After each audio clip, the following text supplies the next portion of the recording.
And at the time, she was only 11 years old when she was kidnapped and drugged with jelly beans and flown on a private jet to New York. And that picture with the girl on Diddy's lap with the D&G sweater, that's her. She's 11 years old in that picture. They put those clothes on her. They did her. What if one of the most influential figures in entertainment found himself in a situation so dire it felt like a scene from a movie? Sean Diddy Combs, the hip-hop mogul synonymous with power, success, and wealth, is now facing a shocking downfall. The entertainment industry has been shaken by accusations of racketeering and human trafficking against him. But what if the headlines only scratch the surface? What if the reality of Diddy's situation behind bars is far worse than anyone could have imagined? But for people who have no concept of what going to jail is like, what is it like when you first go in there? The first couple of days are heartbreaking because you're taken completely away from family. There's no interaction with anyone except prisoners or the guards. So you have no idea what to expect as far as going through things with the prisoner or the guards, because it can go either way when you first walk through those prison gates. So it's really, even for the toughest person in the world, it's scary because you just don't know what to expect. And do you have all of your belongings taken away? Everything. And I went in with extension braids in my hair. They made me sit in the cell and take every braid out of my hair before I was let into population. I mean, for somebody like who's a billionaire beforehand, somebody like Diddy, it must be completely shocking. It's actually, I don't think that MDC is for any human being at all. I mean, I'm not saying that no one belongs, you commit a crime, you have to wait to, your trial and everything else, but I don't think that jail is fit for anyone unless they clean up the conditions. Lots of prisoners complain about lots of different jails and they say that the conditions are not up to scratch. What, in your opinion, makes the MDC stand out? What makes it worse? What makes it worse is the food. Mostly everything is stale food, is old food that's donated by other people that they wrap up or they cook for you. Mostly everything is full of not roaches and the giant cockroaches. You can smell the mold, you can smell the rot, you can smell the jail that it needs to be rebuilt. It needs help. I don't think anyone should be in that particular jail. There are lots of different people inside that jail. We know that there's a wing that houses high-profile prisoners, R. Kelly, Ghislaine Maxwell, now P. Diddy's in there. Are you aware of the high-profile prisoners? Do you have any interaction with them? I don't have any, and we never had interaction with high-profile prisoners at all. And one of the main reasons that a lot of people know about the Metropolitan Detention Center was because it made headlines in 2019. And one of the issues they had was keeping their prison population warm. And it gets extremely cold in Brooklyn. Well, in 2019, something went wrong. They had a power outage. They didn't have any water. They didn't have any lights. They didn't have any heat. And the mayor the city council tried to bring over blankets, and the warden wouldn't accept it. They were banging. My brother called me from a cell phone that was not supposed to be there. And he cried. He said, "Listen, I think I'm gonna die in here." So I panicked. I said, "What the hell Your paragraph is already engaging and dramatic, but I can refine it further for better flow and impact. What if one of the most powerful figures in entertainment found himself in a nightmare straight out of a movie? Sean Diddy Combs, a hip-hop mogul synonymous with wealth, success, and influence, is now facing a dramatic downfall. The entertainment industry has been rocked by allegations of racketeering and human trafficking against him, but what if the headlines only reveal part of the truth? What if the reality of Diddy's life behind bars is far more harrowing than anyone could have ever imagined? Problems with a prisoner? Do I have to, call a lawyer or what can I do? He said, "No, I'm going to freeze to death." I said, "Freeze?" He said, "Yeah, we don't have no water." So I called the news station and made a whole big show. And I went down there and I, had to do something about it, not just for my brother, but for anybody. He was telling me that he thought his roommate was going to die because his feet was turning purple. They didn't give my brother his medication. No gas, no lights, no water, no heat. For almost 2 weeks. Just take me back to the moment, because I've seen the videos of you outside protesting. It is extremely impactful. You can hear prisoners shouting down from their cells saying, "We are freezing." I screamed to the inmates. I said, everybody, please be quiet. And they stopped banging. I said, if you are freezing cold, bang on the windows. It was so loud you could hear it from blocks away. It was so loud, and it was, it was heartbreaking, for me to know that, my brother and other people were going through this. Yeah, and look, I've spoken to your brother, Jason, about this incident. He shared with me some diary entries that he kept from that time. At one point, he wrote, I have socks on my toilet seat so that when I sit down, it will be warm. I mean, these are the sort of lengths that prisoners were going through. It was horrible because, my brother's a man's man. So to hear him on the phone trembling like, I don't think I'm gonna make it here, let me tell you what's going on, that was scary for me. I couldn't imagine, and at that time, it's funny because at that time, the news was, people were going up, picking up stray dogs, taking them off the streets and taking the bums off the trains and off the streets so they wouldn't freeze to death.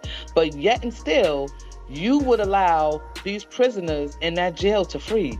And look, we did ask the Federal Bureau of Prisons for a statement on what happened in 2019. They didn't directly address it, but they said they have an administrative remedy program for incarcerated individuals to seek formal review and redress of almost any concern they have regarding their incarceration. The Bureau of Prisons say the MDC should be safe, humane, and provide work and other self-improvement opportunities to assist offenders in becoming law-abiding citizens.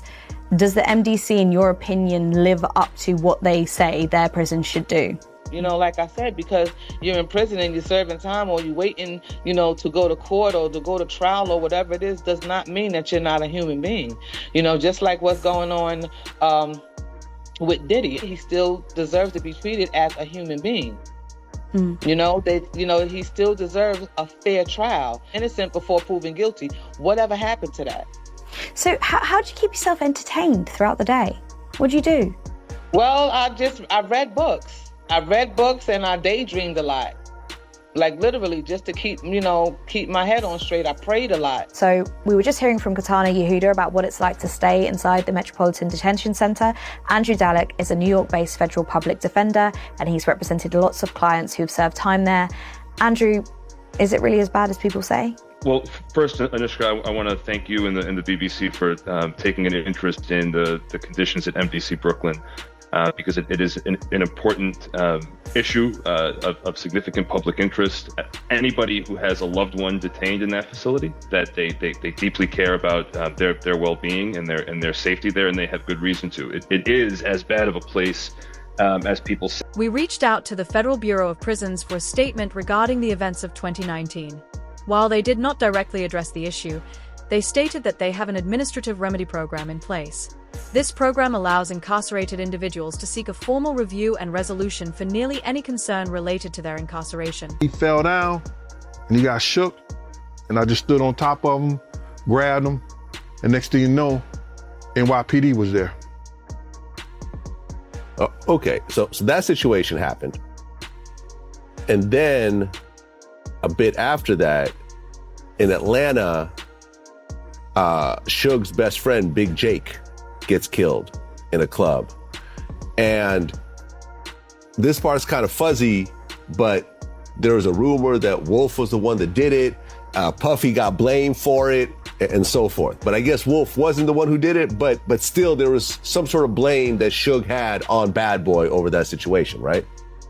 I don't know if Suge had blamed Bad Boy for that, because the situation never came, when I got with him, the situation never came to us like that. Now, I've heard Wolf talk about it, and Wolf told me personally that he didn't do it. And I know everybody knew the guy who did it. It was this dude, he's dead now. He got killed in Atlanta about 2 or 3 years ago. His father was from the Bronx and he owned the cleaners. Now, did Wolf and them know him? Yeah, they probably knew him. He was from the Bronx, his part of town. His father owned the cleaners. They knew this guy. You understand? Him and Jake was arguing over this chick or whatever. Now, did Wolf do it? How could Wolf do it when he was next to Suge? He was right next to Suge when Jake got killed. But everybody want to say Wolf did it because that glamorized the situation.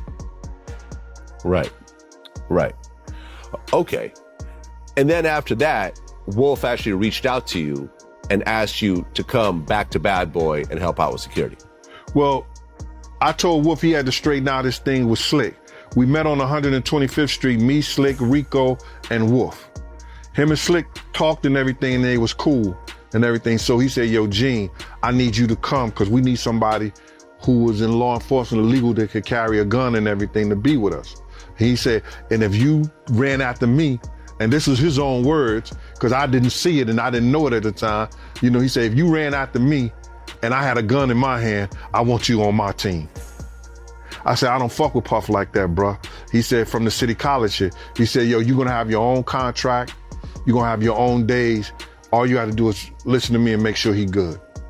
I said, all right, man, we'll see. And that's when I went back. Okay, so you joined the security team at Bad Boy with your own contract. Right. And Wolf was already over there, and Big Paul was over there as well. Paul, yeah. Yeah, Paulie. And Paulie was kind of Puffy's everyday guy? Yeah, Paul was the guy who Puff helped him set up a security company, had him set up a security company. So he did the security at the house, the apartment building or whatever, and Sean John, and over at Bad Boy and the studios. So he set up all the security for those places. According to reports, Diddy's first meal at MDC consisted of Swedish meatballs, served with sides like green beans, egg noodles, and a garden salad. While a black bean burger was also an option, it seems the meatballs were the primary choice. It's a stark contrast for a man who once hosted extravagant, million-dollar parties, now confined to a cell, eating meals that many would find unappetizing. His downfall is undeniable. Puffy's personal security as well? Puff, that's all I did was Puff. Okay, and I guess every so often, Puffy will put you with Big during certain events and so forth, right? Well, like if we was on stage or Big was on stage, he felt threatened for Big, I guess. He said, yo, Gene, go watch Big. I said, all right, cool. It wouldn't matter. Okay, so you doing some work for Biggie, did the two of you kind of form a relationship? I think me and Big we formed a relationship on two occasions. One, we was in DC doing Howard University. He made Puff shut the door down, and the people shut the door down, and it was D-Rock. I think D-Rock's birthday is the 17th, mine is the 16th of October, and he made him shut down the place, and just me and D-Rock bought like 5 outfits together, and then everybody else bought an outfit.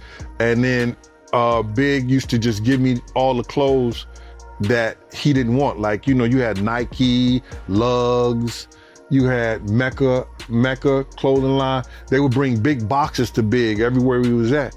And then he was like, yo, whatever he didn't want, he'd say, yo, D-Rock, you want this? D-Rock was like, nah, I don't want it. He said, yo, Big Gene, you want it? And then I was like, man, I'll take it and give it to the guys on the block, you know, who was with part of our crew or whatever. But the kid was just good like that. And then we had a situation when we were in Atlanta that something was bought, and he thought I was gonna lie about it because Puff was trying to say it was his, and it wasn't his, it was Big's. And you understand? And when he said, and they had made a bet that I was gonna go on Puff's side. So when I got to the studio, I said, nah, Puff, you had that one, and Big had that one, and that's what it was. And Big looked at me, and you could see a smile on his face like, yo, this nigga's honorable.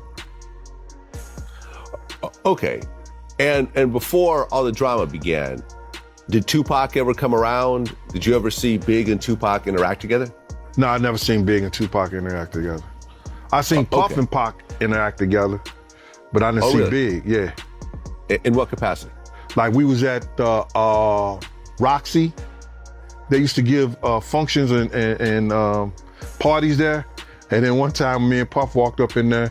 It was, this was after Pac got shot and everything like that. And it was Pac and like 4 other guys. And Pac put a cigarette in his mouth. The dude lit the cigarette. I started laughing. I was like, who the fuck like a cigarette for? Like that. So then him and Puff talked, and that was it. It was nothing. Okay, and then the incident happened at Quad Studios. This was after the incident at Quad, when I seen Pac with Puff. Oh, really? Yeah. Okay. Well, when the situation happened at Quad, Biggie was recording, I think, with Lil Sean. And I think Puffy was there. Diddy's once lavish lifestyle has been stripped away, replaced by a strict and monotonous routine. Former warden Cameron Lindsay provided a chilling insight into his daily life, which begins at 6 a.m. with making his bed and cleaning his cell.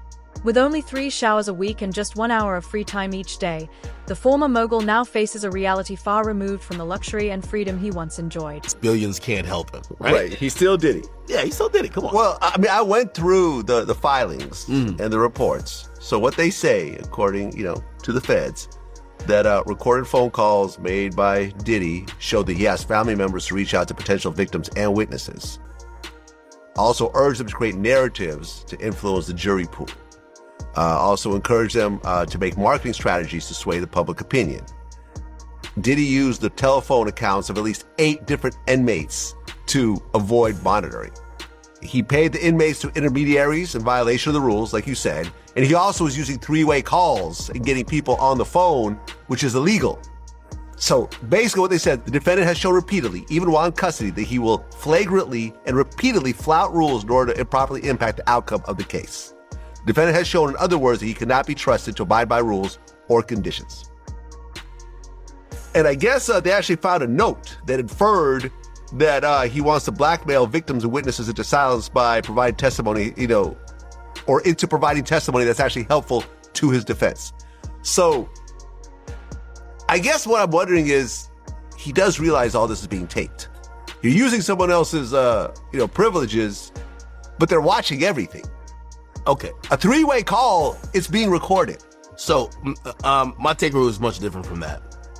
My takeaway was, I'm going to wait for the government to file the superseding indictment, which we all believe is coming, because right now it looks a little thin. And it looks a little pathetic, I'm going to be honest with you. Because, yes, it's great to make Diddy look like this maniacal mob boss, which, of course he's using the influence of his money. But does anyone, again, it's good for the person who never ever dealt with someone in jail.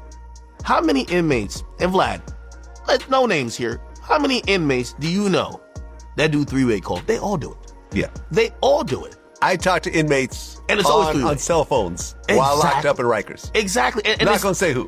And no one is saying, yo, Vlad, this is to influence my case. Sometimes they just call me like, yo, what's the word out there, man? Everything good?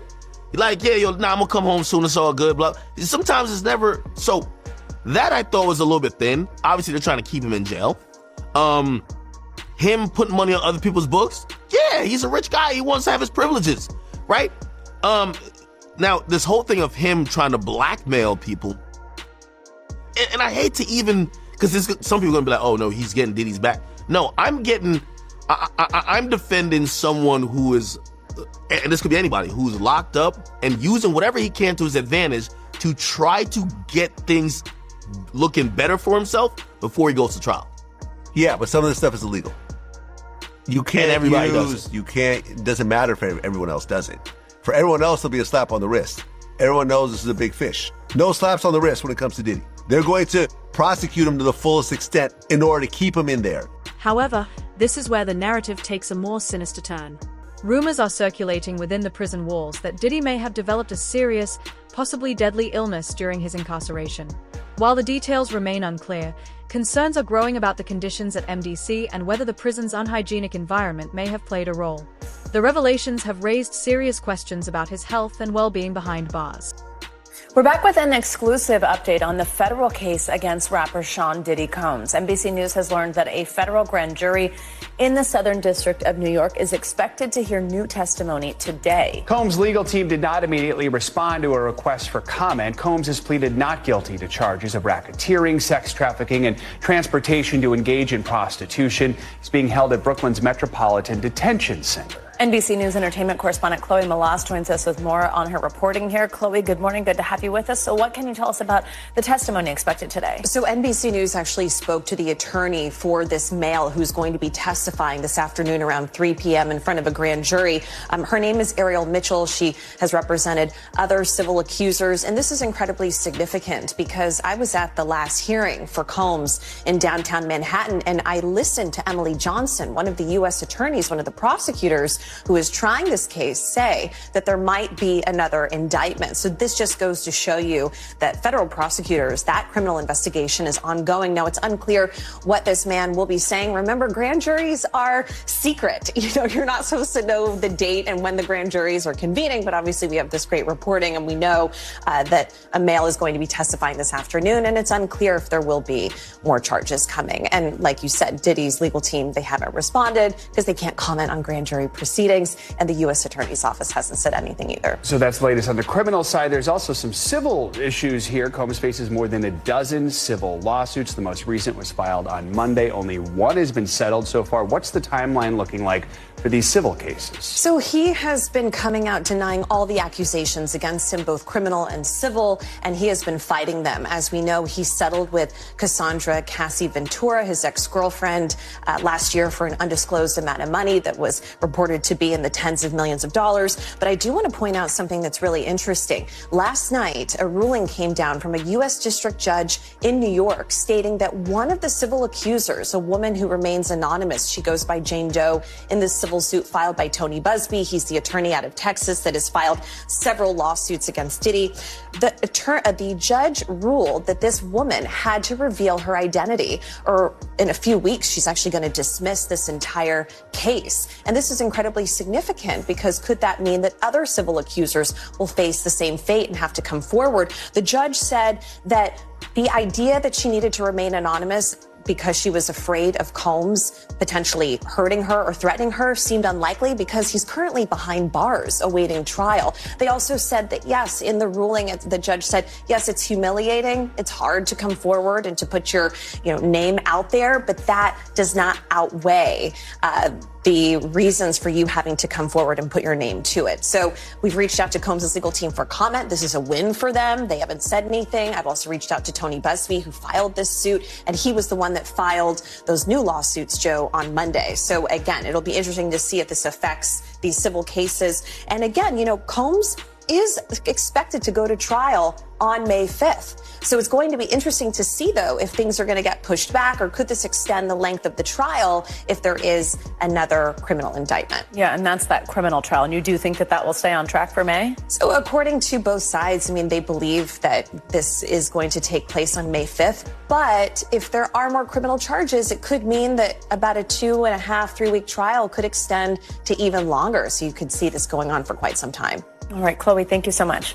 Thanks for watching. Stay updated about breaking news and top stories on the NBC News app, or follow us on social media. Although there has been no official confirmation, these claims alone are enough to alarm his fans and beyond. Whether the result of stress, malnutrition, or something more sinister, the possibility of a deeper, more troubling reality cannot be ignored. Some speculate that his declining condition could be a consequence of the harsh prison environment, or even foul play. His $48 million Miami mansion to hell on earth where chaos reigns. Just some of the words used to describe the Metropolitan Detention Center where Sean Diddy Combs is now being held without bail after pleading not guilty to sex trafficking and racketeering charges.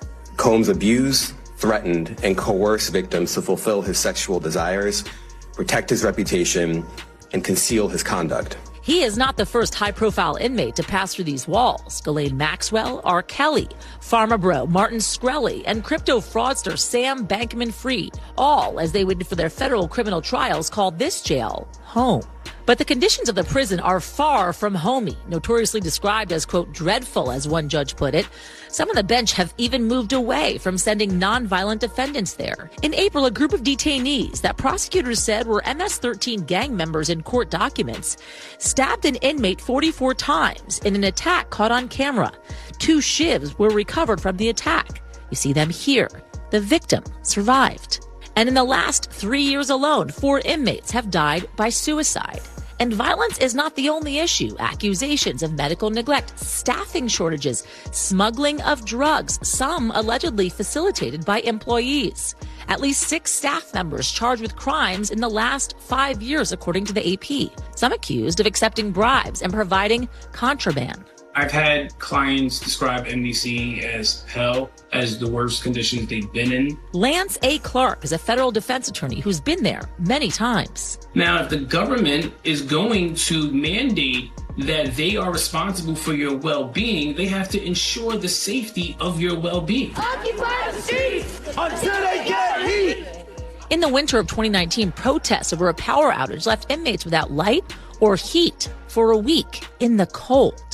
I understand how cold it must be in those cells, and not to have any electricity, any lights, and to not be able to communicate with your family is just inhumane. The prison has about 1,200 detainees and is the only federal prison in the nation's largest city. The DOJ shut down New York City's other federal jail, the Metropolitan Correctional Center, back in 2021, 2 years after Jeffrey Epstein died by suicide there. A Bureau of Prisons spokesman telling NBC News they, quote, take seriously addressing the staffing and other challenges at MDC Brooklyn, adding the director appointed an urgent action team and they've...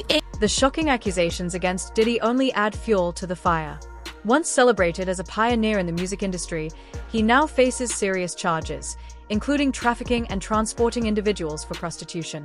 The allegations have not only tarnished his legacy but also raised disturbing questions about the true nature of his influence and power. The MDC has historically had tremendous problems, and the problems aren't resolved. Combs' lawyers originally hoping he could await trial under house arrest at his mansion, now arguing for him to be moved to a prison in New Jersey in the lead up to this trial, citing the prison's poor conditions, violence, and deaths. On Wednesday, his lawyer said he was being held in a special housing unit with an extra level of security.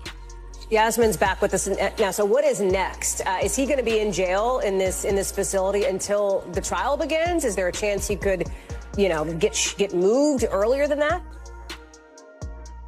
As of this moment, as of this hour, as of today, yes. But of course, as I mentioned earlier, they're going to be appealing this thing next to the Second U.S. Circuit Court of Appeals to overturn the judge's order here to try and get him actually released to his mansion on $50 million bail, wanting a GPS monitoring system, limited visits from family members, friends, so on and so forth. That is what they're proposing because of course, the violence I talked about in that piece inside these jail walls. They also, in the meantime, Hal, want to get him moved to a jail and or prison in New Jersey. The judge so far has essentially said that is up to the Bureau of Prisons to make that decision. Nonetheless, it's all going to be on appeals leading up to the trial. His next court appearance, by the way, October 9th. So looking for that, of course, and any decisions coming out from the Second U.S. Circuit Court of Appeals on this order.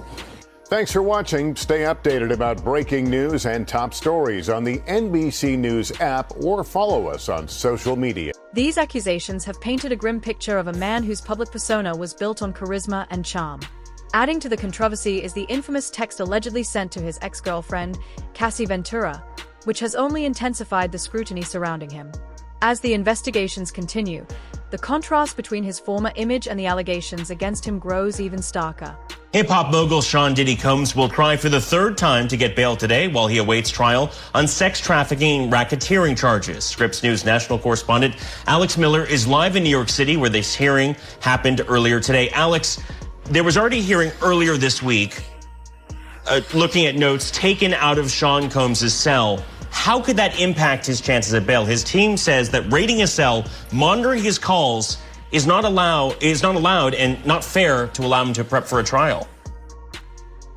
You know, it'll be interesting to see if this ends up happening. We just got out of this hearing nearly 2 hours long, and they only talked about these notes at the very beginning. They discussed essentially whether or not they said the word legal on them. And there was a bit of a discrepancy from the defense. Essentially, they backtracked on this even just a little bit. Essentially, he has these binders, legal pads that, according to the photographs from the raid on his cell, did not say the word legal. All of a sudden, now they do. And the defense couldn't exactly say when the word legal was written, and that matters because if it said legal on any of these notes, that is part of attorney-client privilege. Those are things that should not have been taken out of his cell. So there is a big question about that. But Nate, the bigger issue here now is he going to get out? As of tonight, he is still going back to his jail cell. But next week, we will know whether or not he is going to be able to get out until his trial. So the big discussion here,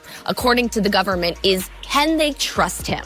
He has proposed a whole laundry list of things that he's willing to do if they'll let him out. Things like 24/7 security, things like not speaking to anybody, not having internet access, phone access, unless it's through this 24/7 security company. But the government and pretrial services, who is separate from the prosecution, they're not buying it. They're saying that they cannot trust Sean Combs to not follow the law or to not follow the rules that he has even set out for himself. They say because he's already broken the rules that the department, the Bureau of Prisons, and his own counsel have laid out for him within a jail cell. So they're essentially saying if he can't do it there, how could he do it in the comfort of an apartment? They had tried to get him released to Star Island, his home on Star Island right in Miami, because it's an island and there's a dock there. The judge immediately said absolutely not, because in theory he could, escape that. Diddy's predicament is almost poetic in its irony.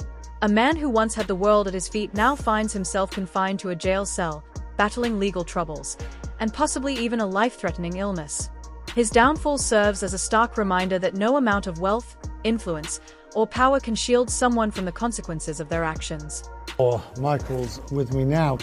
Let's just deal with if you will, the logistics before we turn to the gravamen.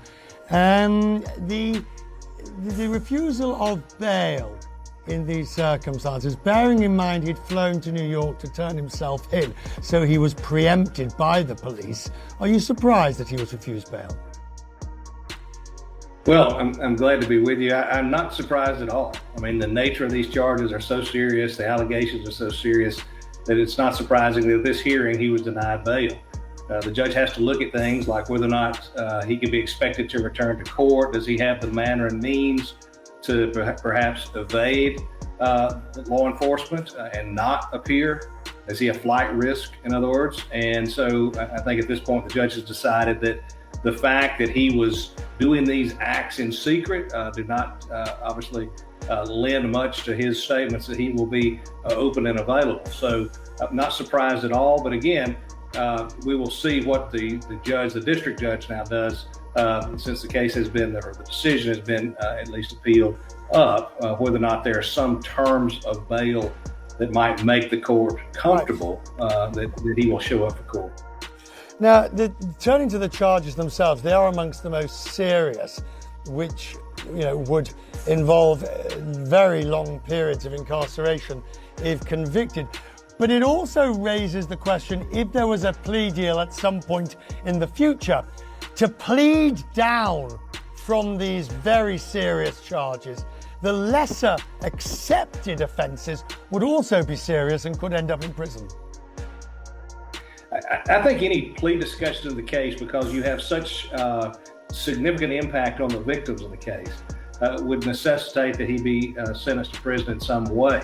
I just don't think that a judge would take and place him on probation or some type of house arrest given the allegations that were made, no matter what the plea discussions were. And remember, the prosecution and a defendant can negotiate a plea amongst themselves, but a court has the decision finally on whether or not to accept that recommendation, and ultimately has the authority to make a decision about whether or not a prison sentence is appropriate. We operate under the federal sentencing guidelines. Those give the judge some parameters to consider, things like whether or not somebody accepts responsibility, whether or not there have been an adverse impact on victims, whether or not there have been excessive fraud and deceit through the investigation of the case. Those things come into play as we talk about what might happen if there is a plea agreement that's ultimately reached. It's important to remember, besides obviously he's innocent until proven guilty at the moment, but it's also important to remember that not being a nice person, being an unnice person, if you will, is not a crime. They're going to have to prove the elements of the offences in these cases. Just because he might not be likeable is not enough to get you locked up. However, it's impossible to ignore the lingering question. Could there be more to this story? Diddy's legal team argues that the conditions at MDC are unfit for anyone, let alone someone awaiting trial. They have pointed to the facility's long history of abuse and neglect, even referencing Jeffrey Epstein's highly suspicious death as a chilling example of the dangers that lurk behind its walls. Indictment. These are merely allegations, and he has a right to have his case tried in court, and the government has to prove that he's guilty beyond a reasonable doubt.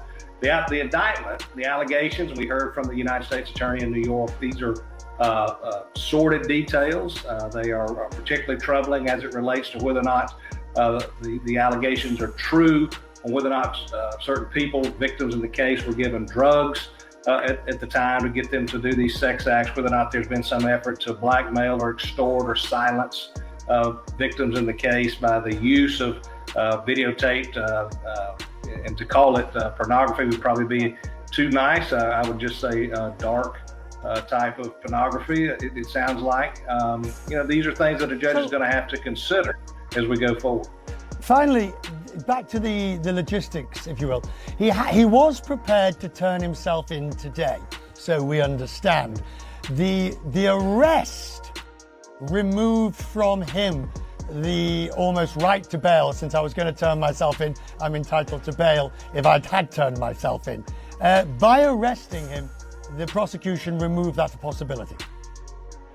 Well, they certainly removed the argument for him to make that he had turned himself in. It's mighty hard to, when you fly into town on a jet and you're there, to argue that there's no possible way you could be a flight risk. And that's one of the things the judge would consider. Another thing would be the nature of the charges, the allegations that were made. They spanned a long period of time. There were efforts to influence witnesses, it sounds like. At least that's been an allegation that has been made. These are all things that get put into that decision. The fact that he just would have turned himself in, that would have been in his favor.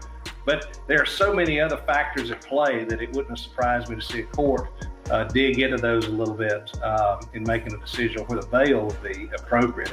And at this stage, a judge has determined that bail is not appropriate. He has a right, and has done apparently so, to appeal that decision and have another hearing on it. At that time, his lawyers will have a chance to make these arguments about the efforts that he was making to cooperate and to get there. The term cooperation, frankly, sometimes gets to be a little loosey-goosey, depending on who's wanting to use the argument to their benefit. We'll talk more in the future. I'm grateful, sir. Thank you. And the issue of his legacy comes next.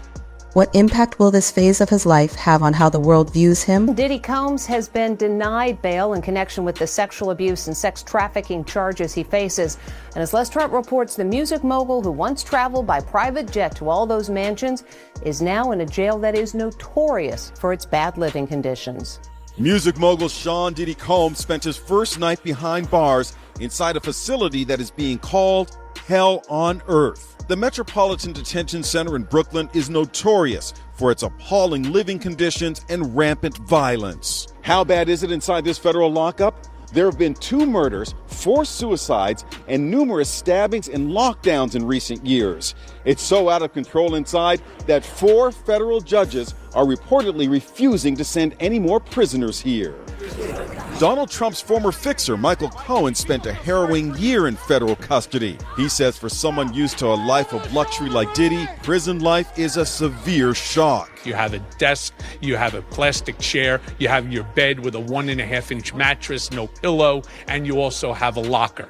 So you basically have 3 feet by 5 feet to move around. So you have a basic 15 square feet. It is a horrible, horrible place. Diddy's lawyers were so eager to keep him out of jail, they offered his palatial $48 million home in Miami Beach and his private jets as bail. Today, they are even offering to restrict female visitors to his homes, except for his mother, daughters, and the mothers of his children if he is released. They told the judge the jail he was being sent to is dreadful, dirty, inhuman, and an ongoing tragedy.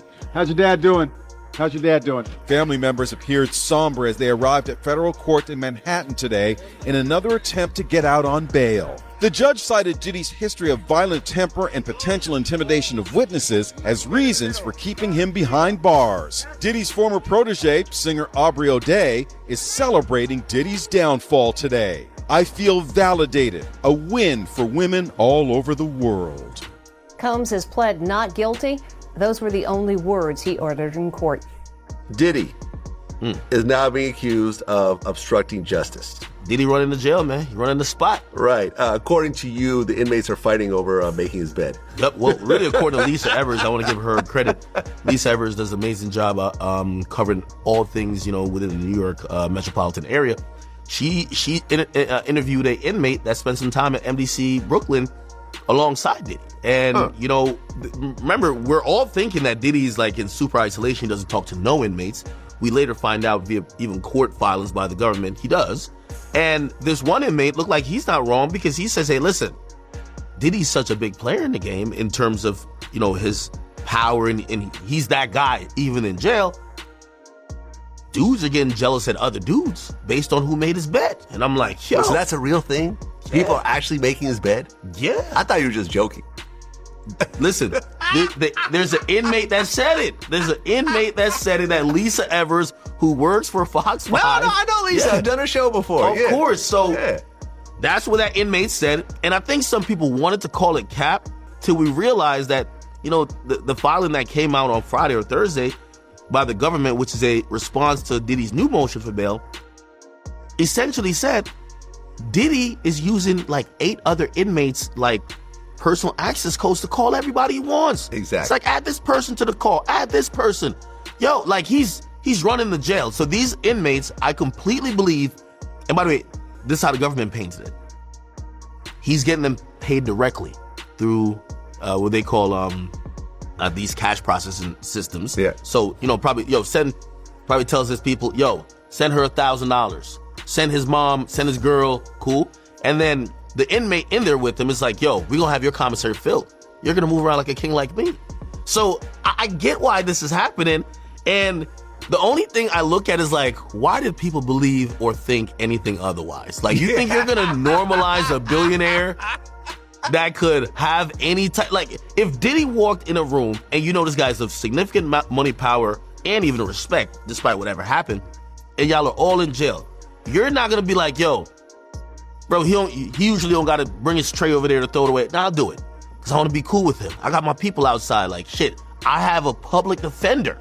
This guy is spending $2.7 million a month on lawyers. He could throw me, even if he throws me $2,500. Hey, nobody can touch Diddy in here. Matter of fact, I'm going to act like I could be the most bitch-made dude. Hey, I'm just letting y'all know, anybody want to get to him, y'all got to go through me. I'll take the ass whooping for it. So this kind of sounds normal. However, I think people thought Diddy was done when he got to jail. Like, okay, you're finally a degular person. And they're realizing, Diddy didn't work all them years to get. Is Diddy's current situation a case of justice finally catching up to a man who once saw himself as untouchable? Or is it a reflection of deeper systemic issues within the prison system? As the controversy unfolds, questions remain about whether his downfall is solely the result of his alleged crimes or if the conditions within the facility are playing a role in shaping his fate.